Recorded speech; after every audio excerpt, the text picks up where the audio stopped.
A pleasant good evening to everyone listening and viewing. First of all, let me start by extending sincere condolences to the family members and loved ones for those persons we have lost this past week. I know it can be difficult and challenging at this time, but continue to trust that God has it all in His hands and continue to just lean on Him for strength at this time. For those persons who have tested positive and are in quarantine, some in the hospital, we continue to hold you in our prayers. We know it's very difficult. COVID-19 is not an easy walk over type of disease. For some persons, it's difficulty breathing. It's pain just to take one breath.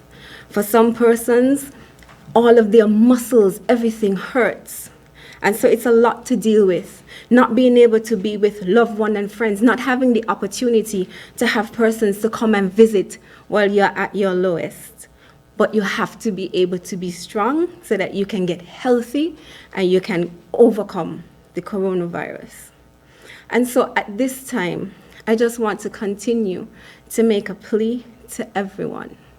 Please, we are doing what we are doing for you, and we need your help as well in this fight. It's not just about a group of people sitting behind a desk somewhere making decisions.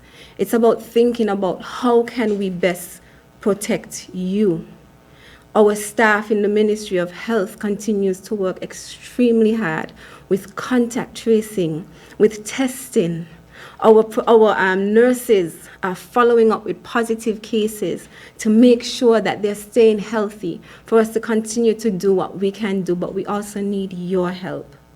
We need you to do your part as well in this fight. We need you to continue to follow all of the guidelines and protocols that are presented to you. We need you to continue to wear your face masks, social distance, keep your hands sanitized. We need you, if you have a business, to make sure you're checking on not just the persons coming in to access services, but also on your employees to make sure they too are healthy and they are well when coming into work, or even when at work, somehow just keeping a check on persons. We need you to make sure you're sanitizing high-touch surfaces. We need your help. We need you to stay home if you're not accessing essential services. We need you.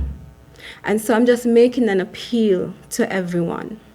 We hear the numbers presented every day. We have gone from 45 to over 300 cases in this short period of time. I want to remind you, the virus cannot move alone.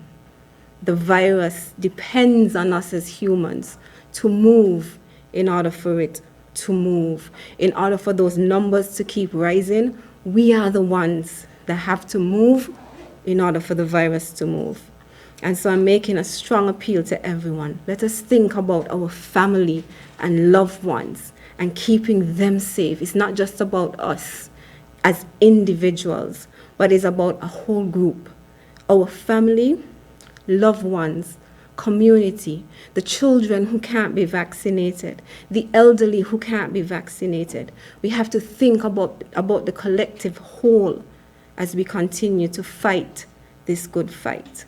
But I am hopeful and I am positive that eventually and soon enough, we will get out of this. We will get through this. I see it in the vaccination numbers. We continue to see people turning out to be vaccinated. And as a government, we will make every effort to make sure vaccines are available when you need your second dose in particular. And we want to encourage you to continue to come forward, step forward, and be vaccinated, because it's about saving lives. As the doctors keep saying, once we have enough persons vaccinated, once we as humans begin to move, which means the virus will move, when it comes across someone who's fully vaccinated, there's more chance that it would stop right there with the fully vaccinated. So we want you to do your part. And so that's why I am hopeful, because I'm seeing quite a number of persons turning out daily to be vaccinated. I'm seeing more persons who are following the protocol and taking heed and understanding the importance of wearing your mask, washing your hands, social distances. I know how much and how important it is for us to be able to embrace each other, because that's our culture. But right now, the best thing you can do for your loved ones is to just keep that distance for now. We will have an opportunity, and that time will come again when we will be able to embrace each other again.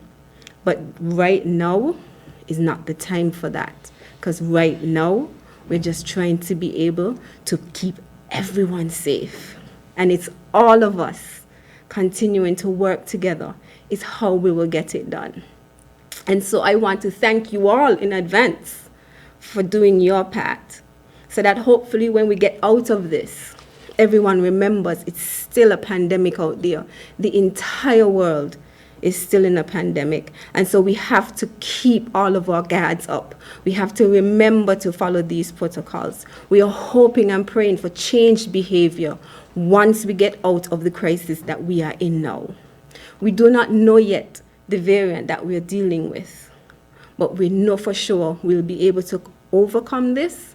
And somehow we have to begin to learn, how do we live with COVID-19 going forward? Because it's not going anywhere anytime soon. And so keep in the back of your minds that even though we are going through this right now, there is a way for us to get back to normal. And there is a way for us, even if we have another outbreak, to remain as normal as we possibly can.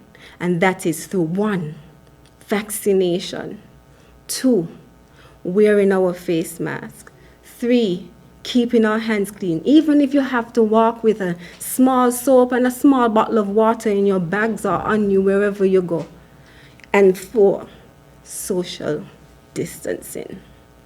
And so I just came here just to bring it all back into focus, because I want everybody to remember what we're doing here. We are all in a fight to keep COVID at bay, to get our curve back down to where we once was. But we need everyone to be willing to be a part of that fight. I can say that for the workers within health who are going nonstop. Some of them, our testers in particular, they're up at 4 a.m. at mornings, and sometimes they don't get done until 9 and 10 at night, all in an effort to make sure that we identify those positive cases and keep those positive cases from re-entering the community and spreading COVID-19. So we're doing what we can do. We're doing all we can do with the resources that we have. And so we just need you now to help us on this fight. And so I'm thanking you in advance for taking up that charge and working along with us. And to everyone out there who continues to play a role in trying to influence 1, 2, 3 persons, thank you in your efforts as well, because it is noticed and it is appreciated. And so that's why I just came back, just to remind us and to refocus everyone again. This is a fight against COVID-19. This is a fight the entire country have to take on against COVID-19. So let's continue to do it together. Let's continue to follow the regulations that are laid out before us. Don't give the police a hard time. Cromwell don't like it when health call him all types of hours asking him to collect someone because they've broken quarantine. It's difficult sometimes. And so we just need your help. And we're asking for that.